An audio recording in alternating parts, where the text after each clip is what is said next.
وَلَقَدْ يَسَّرْنَا الْقُرْآنَ لِلذِّكْرِ فَهَلْ مِن مُّدَّكِرٍ۔ سب سے پہلی بات استقبال کسے کہتے ہیں؟ استقبال کا معنی ہے آنے والے کو خوش آمدید کہنا، خوش آمدید کہنا۔ اگر وہ محبوب ہو دیدہ و دل فرش راہ کرنا۔ عربی میں اس کے لیے اہلاً و سہلاً اور مرحباً بکم کے کلمات استعمال ہوتے ہیں۔ رمضان المبارک اسلامی سال کا 9واں مہینہ ہے، یہ مہینوں کا سردار ہے۔ حضور صلی اللہ علیہ وسلم نے فرمایا سید الشہور شہر رمضان، مہینوں کا سردار رمضان کا مہینہ ہے۔ اللہ نے قرآن کریم میں اس مہینے کا نام دیا ہے شہر رمضان، نام لے کر اس کے فضائل کا ذکر کیا ہے کہ اس کی خصوصیت اور کمال ہے۔ جناب نبی کریم صلی اللہ علیہ وسلم نے ماہ رمضان کی آمد سے قبل ایک استقبالی خطبہ بھی کیا تھا، جو حدیث کی کتابوں میں موجود ہے، نسائی شریف میں، شعب الایمان میں، دیگر کتابوں میں۔ یہاں سے پتہ چلا کہ رمضان کے استقبال کا ثبوت تو حدیث سے ملتا ہے، مگر رمضان کا استقبال کرنا کیسے چاہیے؟ رمضان المبارک کسی شخص کا نام نہیں ہے کہ اس کا استقبال کسی شخص کے استقبال کی طرح کیا جائے۔ ہمارے یہاں جب کوئی شخصی مہمان آتا ہے، ہم گھروں سے باہر نکل کر اس کا استقبال کرتے ہیں، یعنی خوش آمدید کہتے ہیں، اہلاً و سہلاً یا مرحبا بکم کہتے ہیں، پھول کی پتیاں نچھاور کرتے ہیں، گلے میں ہار ڈالتے ہیں، نعرے لگاتے ہیں۔ یہ شخصی استقبال کا ہمارے معاشرہ میں طریقہ ہے۔ رمضان کسی شخص کا نام ہے، اس کا استقبال اس طرح نہیں ہوگا۔ رمضان کا استقبال کس طرح ہوگا؟ وجدانی، روحانی اور باطنی کیفیت کے ساتھ۔ استقبال رمضان ایک روحانی، وجدانی اور باطنی کیفیت کا نام ہے۔ اپنے آپ کو نظریاتی، استعدادی اور عملی طور پر عبادات کے لیے آمادہ اور تیار کرنا، لوگوں کو رغبت دینا تاکہ وہ بھی ساتھ شامل ہو، اجتماعی ماحول اور کیفیت پیدا ہو۔ رمضان المبارک کی مالی اور بدنی عبادات بندے کو بار معلوم نہ ہو اور آسانی کے ساتھ بندہ ان کی ادائیگی اور تکمیل تک پہنچ جائے۔ رمضان المبارک کا استقبال کس طرح کرنا چاہیے؟ اس کے استقبال میں چند اعمال کو پیش نظر رکھنا چاہیے، چند چیزوں کو اپنانا چاہیے، جن میں سب سے پہلے رمضان سے پہلے رمضان کی تیاری ہے۔ رمضان سے پہلے رمضان کی تیاری۔ جناب نبی کریم صلی اللہ علیہ وسلم ماہ شعبان میں سب سے زیادہ روزے رکھتے، رمضان کے بعد باقی 11 مہینوں میں شعبان میں سب سے زیادہ روزے رکھتے تھے، شعبان سے زیادہ کسی مہینے میں روزے نہیں رکھتے۔ یہ تھی رمضان کے روزوں کی تیاری۔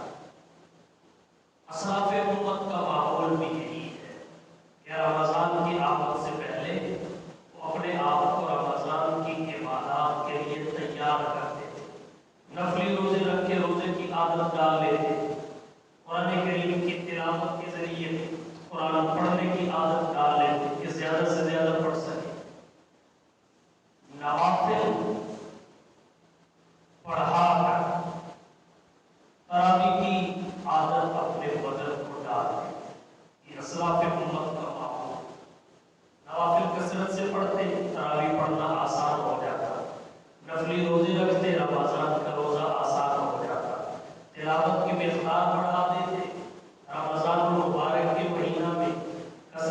تلاوت کے لیے آسانی پیدا ہو جاتی.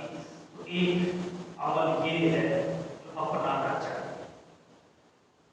وہ اپنے آپ کو رمضان کے لیے، رمضان کی عبادات کے لیے جہاں تک ممکن ہو سکے فارغ کر لیا جائے. دور کے ضروری اسباب کر لیے جائیں، لین دین کے معاملات کر لیے جائیں، تاکہ جب رمضان آئے تو ہم رمضان کے ہو کے رہ جائیں. اس کے استقبال کے لیے یہ عمل ضروری ہے. اور اس کے ساتھ ایک بات اور بھی پیش نظر رکھنی چاہیے، وہ یہ رمضان کے مہینہ میں جن چیزوں کی ہمیں ضرورت پڑتی ہے، کھانے پینے کے لیے، پہننے کے لیے، دیگر امور کے لیے، ان کو رمضان سے پہلے خرید لیا.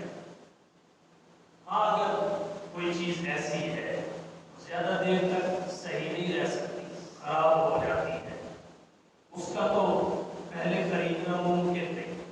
مگر نہ جو چیزیں خراب نہ ہوتی، رمضان میں ان کی ضرورت پڑتی ہو یا عید پہ ان کی ضرورت پڑتی ہو، رمضان کے استقبال کا تقاضا یہ ہے، رمضان کے اکرام کا تقاضا یہ ہے، ان چیزوں کو ہم پہلے خرید لیں تاکہ رمضان میں بازاروں کی نحوست سے بچ سکے. اور ہمارا حال تو یہ ہے کہ سارا مہینہ عبادت کرتے ہیں، تراویح، روزہ، تلاوت، نوافل. بہت سارے دوستوں کو اللہ اعتکاف کی توفیق بھی بخشتے ہیں، شب قدر کی جستجو بھی کرتے ہیں. لیکن جیسے ہی عید کا چاند نظر آتا ہے، اعتکاف سے اٹھیں گے، گھر جائیں گے، بستر اور سامان رکھیں گے اور شاپنگ کے نام پر بازاروں میں نکل جائیں گے. شاپنگ کے نام جو نور حاصل کیا ہوتا ہے وہ ضائع کر کے واپس پلٹ آئیں گے. برکات کو متاثر کیے بغیر نہیں رہ سکیں گے. تو ہمیں چاہیے رمضان سے پہلے یہ کام کیوں نہ کریں. عید کی رات بھی تو عبادت کی رات ہے، فضیلت والی راتوں میں سے ہے. ہمارا جو رمضان کی محنت کا صلہ ہے، اللہ عید رات کو عطا فرماتے ہیں. مزدوری ملنے کے وقت تو بندہ غیر حاضر نہیں ہونا چاہیے، بازاروں میں نہیں پھرتے رہنا چاہیے، اللہ کی طرف متوجہ رہنا چاہیے. جناب نبی کریم صلی اللہ علیہ وسلم نے فرمایا آخری شب کو اللہ مغفرت کرتے. صحابہ نے پوچھا شب قدر کی وجہ سے؟ فرمایا نہیں، اللہ نے جو کام بندوں کو دیا بندوں نے پورا کر لیا تو اللہ مزدوری عطا فرماتے ہیں، مغفرت اور بخشش کی شکل. آخری راتیں اور چاند رات اس کو گوانا نہیں چاہیے، بازاروں کی نحوست کی نظر نہیں کرنا چاہیے. اللہ کے نبی صلی اللہ علیہ وسلم نے فرمایا ان احب البلاد الى اللہ مساجدها وابغض البلاد الى اللہ اصحابها. اللہ کے نزدیک محبوب ترین جگہ یہ مسجد ہے، پسندیدہ ترین جگہ اللہ کی یہ مسجد ہے، اللہ کے گھر ہے. ناپسندیدہ ترین جگہ بازار ہے. بازار میں ضرورت کے تحت جانا چاہیے، شوق کے لیے نہیں جانا چاہیے. ضرورت کے تحت اپنی خان کی ضرورت اور خریداری کے لیے بندہ جائے، وگرنہ بازاروں میں بیٹھنے گھومنے پھرنے سے اجتناب کرے. اس سے روحانیت کو اور نورانیت میں کمزوری. یہ اشیاء پہلے خرید لینی چاہیے. ایک کام اور کرنا چاہیے، وہ یہ کہ رمضان کے آنے سے پہلے ہی ہم اپنا ٹائم ٹیبل بنا، فرضی عبادات کے علاوہ نفلی عبادات کتنے اوقات میں کرنی ہے، آرام کتنے اوقات میں کرنا ہے، کتنا وقت آرام ہو، کتنا نفلی عبادت ہو، کتنا بیوی بچوں. ایک ترتیب اور ٹائم ٹیبل بندہ بنا دے تاکہ رمضان کا ایک لمحہ بھی ضائع نہ ہو. ایک کام اور ضروری ہے رمضان المبارک کے مہینہ، رمضان کے ضروری مسائل رمضان سے پہلے معلوم کرنا ہے. رمضان کے ضروری مسائل رمضان سے پہلے معلوم کرنا ہے، اور کچھ نہیں. شیخ الحدیث حضرت مولانا محمد زکریا صاحب رحمہ اللہ کی فضائل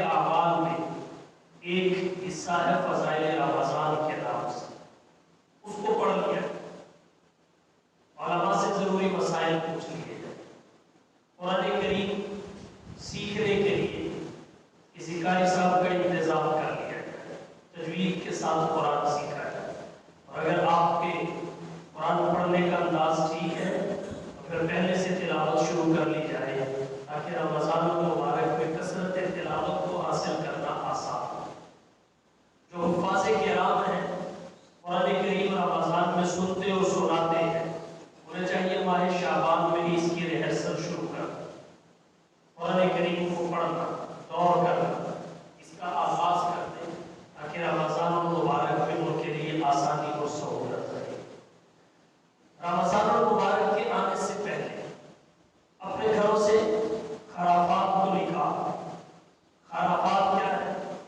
گھر میں ٹیلی ویژن ہے، وی سی آر ہے، اس قسم کی اور چیزیں ہیں، انہیں گھروں سے نکال دیں۔ صرف رمضان کے لیے نہیں، کوشش کریں ہمیشہ ہمیشہ کے لیے نکال، ہمیشہ ہمیشہ کے لیے نکال۔ اپنے بچوں پہ نظر رکھیں، کس بچے کے پاس کون سا موبائل ہے، اس میں کیا کیا دیکھا اور سنا جا سکتا ہے، پوری نگرانی کریں تاکہ رمضان کا ایک لمحہ بھی کسی کا ضائع نہ ہو۔ خرافات نکال، لیکن ہمارا آج کا المیہ یہ ہے، اغیار نے بڑی سازش کی اور انہوں نے بڑی منصوبہ بندی کے ساتھ رمضان نشریات کے نام سے رمضان المبارک میں سحری اور افطاری کے وقت ایسے پروگرامات نشر کرنا شروع کر دیے جن میں نام رمضان کا ہوتا ہے لیکن اندر اس کے شیطانی امور اور شیطانی کھیل ہوتے ہیں۔ مقصد اس کا کیا ہے کہ سحری اور افطاری کا وقت دعا کا وقت ہے، اللہ سے ناز و نیاز کی باتیں کرنے کا وقت ہے، مناجات کا وقت ہے، اللہ کی رحمت کو کھینچنے اور سمیٹنے کا وقت ہے۔ اس وقت میں اغیار اور کفار نے ہمارا اللہ سے رابطہ اور تعلق ختم کروا دیا۔ اب گھروں میں لوگ بیٹھے ہیں، پروگرام دیکھ رہے ہیں، انہیں مسجد سے دور کر دیں، وہاں سے دور کر دیں۔ پروگرام دیکھ رہے ہیں، نام رمضان کا ہے، اندر دوڑے بھی لگ رہی ہیں، نام رمضان کا ہے، اندر مرد اور عورت کا اختلاط بھی ہے، بے پردگی بھی ہے، اندر ایک دوسرے کے گلے ملا جا رہا ہے، خواتین و حضرات ایک دوسرے کے گلے مل رہے ہیں، نہ جانے کیا کیا کرتب کیے جاتے ہیں۔ یہ بہت بڑی سازش ہے، اس سے خود بھی بچیں، اپنے بچوں کو بھی بچائیں۔ دین ٹیلی ویژن سے نہیں آتا، دین مسجد اور مدرسہ سے آتا ہے، علماء اور اہل دین سے آتا ہے، اداکاروں، فنکاروں اور اینکروں سے دین نہیں سیکھا جاتا۔ اس لیے رمضان سے پہلے ہی اپنے گھروں سے خرافات کو نکالیں۔ رمضان کے مہینے میں سحری افطاری کے اوقات میں جو پروگرام چلتے ہیں ان سے اجتناب کریں، ان پہ کوئی عالم بھی بیٹھا ہو آپ بچیں، کوشش کریں اپنی مسجد میں آگے مولانا سے آپ پوچھیں، تعلیم میں جڑیں، فون پہ کسی عالم سے رابطہ کر کے مسئلہ معلوم کر لیں۔ جتنا اس سے بچ جائیں گے اتنا ہی آپ فائدے دیں۔ اگر رمضان میں ایک کیفیت پیدا ہوتی ہے، دل میں دقت پیدا ہوتی ہے، دقت قلب، اس سے بندہ محروم ہو جاتا ہے اور اللہ تعالیٰ سے راز و نیاز کی باتیں نہیں کر پاتا، اللہ کی رحمت کو متوجہ نہیں کر پاتا، دعاؤں کی قبولیت سے محروم ہو جاتا ہے۔ یہ کام بھی پہلے کرتے ہیں، نیک اعمال کا جذبہ پیدا ہے، اچھے اچھے ارادے کریں، منصوبہ بندی کریں، یہ خیر کا کام بھی کرنا ہے، یہ بھی کرنا ہے، یہ بھی کرنا ہے۔ یہ سب استقبال رمضان کا حصہ ہے، سب استقبال رمضان کا حصہ ہے۔ ایک کام اور ضروری کرنا چاہیے، وہ یہ کہ رزق حلال کو یقینی بنا۔ ماہ رمضان میں رزق حلال کو یقینی بنا، حرام اور مشکوک رزق سے اپنے آپ کو بچائیں تاکہ رمضان کی کامل برکات حاصل ہو سکے۔ اگر کوئی بینک کا ملازم ہے یا کسی انشورنس کمپنی کا ملازم ہے یا کسی اور سودی فرم کا ملازم ہے، اسے چاہیے وہ تمام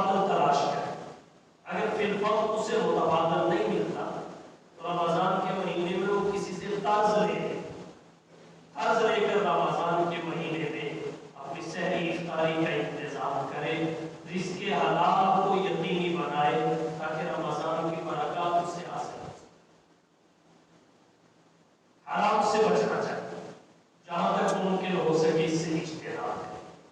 ایک کام اور عرض کروں گا، رمضان میں وہ آسان ہوتا ہے۔ جناب نبی کریم صلی اللہ علیہ وسلم نے 40 دن تکبیر اولیٰ کے ساتھ نماز پڑھنے پر 2 بشارتیں سنائی، ایک نفاق سے بری ہونے کی، ایک جہنم سے آزاد ہونے کی۔ ہمارے تبلیغی جماعت والے بھائی کہتے ہیں جو 40 دن تکبیر اولیٰ کے ساتھ نماز پڑھ لے اسے اللہ 2 پروادے عطا فرماتے ہیں، ایک نفاق سے بری ہونے کا، دوسرا جہنم سے آزاد۔ نفاق سے بری ہونے کا مطلب یہ ہے وہ منافق نہیں ہے، اور اللہ تعالیٰ اسے جہنم سے بھی آزاد کرتے ہیں۔ یہ عظمت رمضان میں حاصل کرنا بہت آسان ہوتا ہے۔ زیادہ مشکل عشاء اور فجر کی نمازیں ہیں۔ عشاء کی نماز رمضان مبارک کے مہینے میں پڑھنا آسان ہے، افطاری کرتے کراتے، کھانا کھاتے کھلاتے عشاء کا وقت آ جاتا ہے، عشاء کی نماز پڑھنا بھی آسان ہے۔ صبح کی نماز بہت بھاری ہوتی ہے، صبح کی نماز بہت بھاری ہوتی ہے، نیند کا غلبہ ہوتا ہے، لیکن روزے دار جب روزہ رکھنے کے لیے سحری کے لیے اٹھتا ہے تو فجر کی نماز پڑھنا بھی یقینی ہوتا ہے۔ درمیان کی 3 نمازیں ان سے زیادہ مشکل نہیں، 5 نمازیں تکبیر اولیٰ کے ساتھ، پہلی تکبیر کے ساتھ امام کے ساتھ کھڑے ہو کر پڑھ لی جائے۔ 30 دن رمضان کے ہوتے ہیں، 29 یا 30 دن، اور 10 دن اب بھی رمضان کی آمد میں باقی ہے۔ اور اگر کم ہوا تو رمضان کے بعد کا 1-2 دن آپ ڈال دیں، اور اس طرح اپنے 40 دن پورے کر دیں۔ 29 یا 30 دن رمضان کے، رمضان سے پہلے کے یہ چند ایام ڈال لیں، اگر 10 پورے نہ ہو تو بعد کے ڈال لیں۔ 40 دن تکبیر اولیٰ کے ساتھ نماز پڑھنے کا اہتمام کریں اور اللہ سے 2 بڑے انعامات حاصل کر لیں۔ رمضان کی وجہ سے یہ مقام حاصل کرنا انتہائی آسان ہے، رمضان کی وجہ سے اس کا بھی اہتمام کرنا چاہیے ابھی سے۔ اور ایک بات اور عرض کروں گا، وہ یہ ہے ماہ رمضان آنے والا ہے، مغفرت اور بخشش کا مہینہ ہے۔ حضور صلی اللہ علیہ وسلم نے فرمایا اول رحمت، اس کے 3 عشروں میں سے پہلا عشرہ رحمت کا ہے، ہر کسی کو گناہوں سے بچنے کی، عبادات کی جانب پڑھنے کی توفیق مل جاتی ہے، اور یہ اللہ کی بڑی رحمت ہے۔ اول رحمت، اوسط مغفرت، درمیانہ عشرہ مغفرت کا ہے۔ جب ایک عشرہ بندہ گناہ سے بچ کے نیکی کرتا ہے، اللہ کی رحمت کا مستحق بن جاتا ہے، جو مستحق رحمت ہو اس کی اللہ مغفرت فرما دیتے ہیں۔ یہ کام دوسرے عشرے میں ہوتا ہے۔ اوسط مغفرت، درمیانہ عشرہ مغفرت ہے، اور جس کی مغفرت ہو جائے وہ جہنم میں جاتا نہیں، جہنم سے آزاد ہوتا ہے۔ اس لیے حضور نے فرمایا آخرہ عتق من النار، آخری عشرہ جہنم سے آزادی کا عشرہ ہے، آخری عشرہ جہنم سے آزادی کا عشرہ ہے۔ 3 عشرے ہیں، پہلا عشرہ مغفرت کا، پہلا عشرہ رحمت کا، دوسرا عشرہ مغفرت کا، اور تیسرا عشرہ جہنم سے آزادی کا۔ رمضان المبارک کو اس طرح کمائیں، یہ تینوں بڑی نعمتیں ہمیں حاصل ہوں، اللہ کی رحمت بھی، مغفرت بھی، اور جہنم سے آزادی۔ رمضان المبارک کے مہینہ میں ایک کام اور ہمیں کرنا چاہیے، وہ یہ ذخیرہ اندوزی سے احتیاط کریں۔ رمضان کا مہینہ آتا نہیں، ہمارے بزنس مین اور کاروباری حضرات پہلے منصوبہ بندی کرتے ہیں، کس چیز کی لوگوں کو زیادہ ضرورت پڑنے والی ہے اس سے پہلے اسٹاک کر لیا جائے اور دام بڑھا کر خوب نفع کمائیں، خوب نفع کمائیں۔ رمضان کے مہینے میں جہاں تک ممکن ہو ریلیف دیا جائے، ذخیرہ اندوزی پہلے نہ کی جائے، اور رمضان کے مہینہ میں چیزوں کو مہنگے داموں فروخت نہ کیا۔ اگر دنیا کرتی ہے کرے، آپ رمضان کے احترام میں لوگوں کے لیے یہ سہولت پیدا کر کے دیکھیں، اللہ آپ کے تھوڑے میں ایسی برکت ڈالیں گے کہ بہت ساروں کے زیادہ سے آگے نکل جائیں۔ بہت ساروں کے، یہ ہمارے مسلمانوں کی اجتماعی کمزوری، یہ ہمارا اجتماعی مسئلہ ہے کہ ہم ایسے مواقع پہ بھی معافی نہیں دیتے، غیر مسلم ریلیف دیتے، غیر مسلم رمضان ان کا نہیں ہے لیکن وہ پھر بھی احترام پہ باہر کے ممالک میں آپ چلے جائیں چیزیں سستی کر دیتے، اور ہمارا مسلمان 11 مہینے فلوس سستی ہوتی ہے، رمضان کے مہینے میں اس کو ہاتھ نہیں لگایا جاتا، ہاتھ نہیں لگایا جاتا۔ جتنا ناقص مال ہوتا ہے جو سارا سال نہیں بکتا، رمضان میں سیل لگا کے اسے نکالنے کی کوشش کی جاتی ہے۔ وہ مذہبی جذبات سے فائدہ اٹھا، مذہبی جذبات سے فائدہ اٹھا، اس سے بھی جہاں تک ہو سکے ہمیں بچنا چاہیے۔ اور پھر وہ امور جو انسان کی بخشش اور مغفرت کی راہ میں رکاوٹ ہے، ان سے ہمیں اجتناب کریں۔ وہ امور کون سے ہیں؟ شب بارات سے پہلے جو بیان میں نے کیا تھا اس میں نے کچھ امور کی نشاندہی کی۔ یہ امور وہ ہیں، یہ کام اور اعمال وہ ہیں، اگر کسی بندے میں یہ پائے جائے، جب تک کوئی ان سے توبہ نہ کرے، اللہ سے جتنی بھی معافی مانگے، شب برات تو شب برات ہے، شب قدر بھی ہو تو اس کی مغفرت نہیں ہو۔ پہلے ان امور سے توبہ کی جائے، ان میں سب سے پہلے شرک ہے، شرک، پھر جادو ہے، کہانت ہے، نجوم، قطع رحمی، والدین کی نافرمانی، شراب کی عادت، سود خوری، جلات، ظلم و ٹیکس وصول کرنا وغیرہ وغیرہ، زنا کرنا، یہ وہ امور ہیں اگر آپ میں سے کسی میں پائے جاتے ہیں، ہم میں سے کسی میں پائے جاتے ہیں، تو جب تک ان سے توبہ نہ کی جائے، معافی نہ مانگی جائے، اللہ مغفرت نہیں کرتا، بخشش نہیں کرتا۔ شب برات ہو یا شب قدر، شعبان ہو یا رمضان، اپنا جائزہ لینا چاہیے، احتساب کرنا چاہیے کہ ہمارے اندر تو ان میں سے کوئی نہیں ہے، ہمارے اندر تو ان میں سے کوئی نہیں ہے، اگر ہے تو پہلے اس سے دور ہو جائے، اس سے دور ہو جائے، پھر مغفرت کا اللہ سے سوال کریں، مغفرت ہو جائے۔ اگر نہ مشرک ہوتے ہوئے بندہ کہے میں بخشا جاؤں، یہ نہیں ہو سکتا۔ شلوار کو ٹخنوں سے نیچے لٹکا، ازار اور تہبند کو ٹخنوں سے نیچے لٹکانا، یہ وہ کام ہے، پہلے ان سے توبہ کرنا ضروری ہے، پھر اللہ تعالیٰ مغفرت کا فیصلہ فرماتے ہیں۔ باقی رمضان مغفرت کا سیزن ہے، بخشش کا سیزن ہے، اللہ کی رحمت کا سیزن ہے، اسے کمانا چاہیے، کمانا نہیں چاہیے۔ اس میں نفل کا ثواب فرض کے برابر ہوگا، ایک فرض کا ثواب 70 فرائض کے برابر۔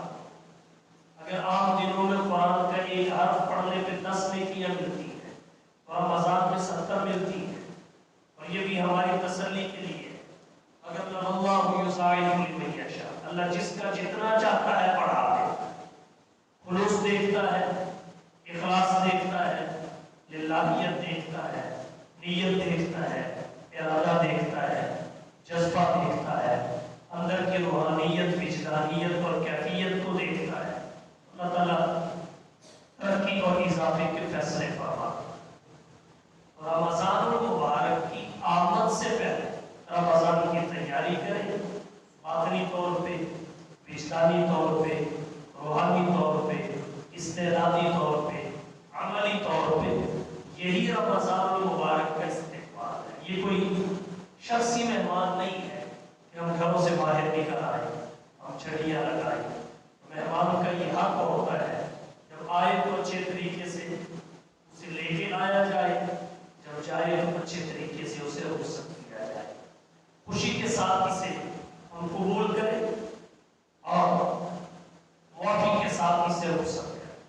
مولا تیرا بھیجا ہوا تو نے اسے مہینوں کا سردار بنایا, اس احترام اور اکرام کا حق ہم سے ادا نہیں ہو سکا, لہذا تجھ سے معافی مانگتے ہیں, تجھ سے معافی مانگتے ہیں, کیونکہ تو سنتا بھی ہے, دیکھتا بھی ہے, جانتا بھی ہے. تجھ سے معافی مانگتے ہیں. رمضان کے جانے پہ خوشی نہیں ہونی چاہیے, رمضان کو پا کر اس میں نیکیاں کمانے پہ خوشی. اگر امت کو پتہ چل جائے گا رمضان کی برکات کیا ہے تو یہ تقاضا کرے, تمنا کرے کہ سارا سال رمضان رہے. اس لیے آپ رمضان